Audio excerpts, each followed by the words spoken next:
ভাই একটা প্রশ্ন করি, কেন রিকশাওয়ালা রাজমিস্ত্রি ভাইরা রোদে পুড়ে ঘামে ভিজে হাড় ভাঙা খাটুনি খাটে তবুও মাসের শেষে তাদের হাতে কিছুই থাকে না? আর অন্যদিকে বিল গেটস, ইলন মাস্ক, তারা কি মাঠে নেমে কোদাল চালায়? তারা কি রোদে পুড়ে মাটি কাটে? কেন তারা বিলিয়ন বিলিয়ন ডলারের মালিক? তাহলে খেলাটা কোথায়? খেলাটা আসলে কাজের পরিমাণে না, ঘামের পরিমাণে না। পার্থক্যটা গায়ের জোরে না ভাই, পার্থক্যটা মাথার ভেতরে।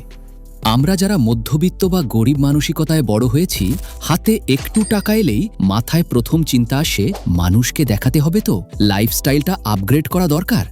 তারপর শুরু হয় দামি ফোন, চকচকে বাইক, ইএমআই দিয়ে সাজানো জীবন, বাইরে থেকে ঝকঝকে, ভেতরে ফাঁকা। কিন্তু ধনীরা অন্য খেলা খেলে। তারা কাউকে ইমপ্রেস করার জন্য খরচ করে না, তারা টাকা জমায় এমন জায়গায় যেখান থেকে ভবিষ্যতে আরও টাকা ফিরে আসে। তারা প্রথমে দেখে এই টাকাটা কি আমাকে ভবিষ্যতে টাকা এনে দেবে, নাকি আমার পকেট থেকে টাকা বের করে নেবে। সহজ করে বললে, যে জিনিসটা নিয়মিত আপনার পকেট থেকে টাকা বের করে নেয় সেটা দায়, আর যে জিনিসটা নিঃশব্দে ধীরে ধীরে আপনাকে না খাটিয়েও আপনার পকেটে টাকা ঢোকায় সেটাই সম্পদ। ধনীরা এই পার্থক্যটা খুব ছোটবেলা থেকেই বুঝে ফেলে, আর আমরা বড় হতে হতে উল্টো জিনিসটাই শিখি। একবার ভেবে দেখুন তো, শেষ কবে আপনি এমন কিছু কিনেছেন যেটা আপনাকে উল্টো ইনকাম করে দিয়েছে? আরেকটা বিষয়, আপনার আয়ের উৎস কয়টা? যদি উত্তর হয় একটাই, তাহলে বিপদ আছে ভাই। আজ চাকরি আছে, কাল যদি না থাকে তখন কি করবেন? ধনীরা কখনো একটার উপর ভরসা করে না, তাদের একাধিক আয়ের রাস্তা থাকে। চাকরি না থাকলেও ব্যবসা আছে, ব্যবসা না চললে ভাড়া আছে। আপনার ব্যাকআপ কি? আমরা বাসে, ট্রেনে বসে সময় কাটাই ফানি ভিডিও দেখে, আর অন্যদিকে সফল মানুষরা সেই সময়টা ব্যবহার করে শেখার জন্য। বিল গেটস বছরে অনেক বই পড়েন, ওয়ারেন বাফেট দিনের বড় একটা অংশ পড়াশোনায় দেন। তারা জানে পকেট বড় করতে হলে আগে ব্রেন বড় করতে হয়।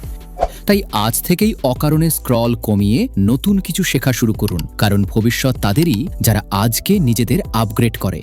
দুনিয়া বদলাচ্ছে দ্রুত, আর যে শিখছেন না সে পিছিয়ে পড়ছে। নতুন স্কিল মানে শুধু সার্টিফিকেট না, নতুন ইনকামের দরজা। আজ আপনি যে জিনিসটা শিখছেন সেটাই হয়তো 1 বছর পর আপনার বাড়তি আয়ের উৎস হবে। একটা স্কিল, একটা আইডিয়া, একটা ছোট শুরু জীবনের পুরো দিকটাই ঘুরিয়ে দিতে পারে।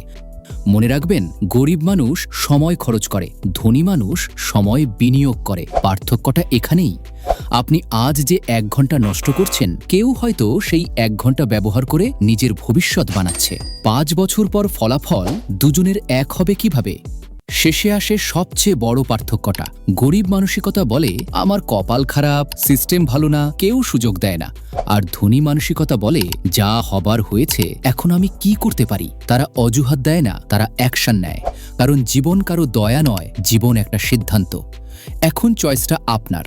আপনি কি সারা জীবন অভিযোগ করেই যাবেন, নাকি আজ থেকেই নিজের গল্পটা বদলাবেন?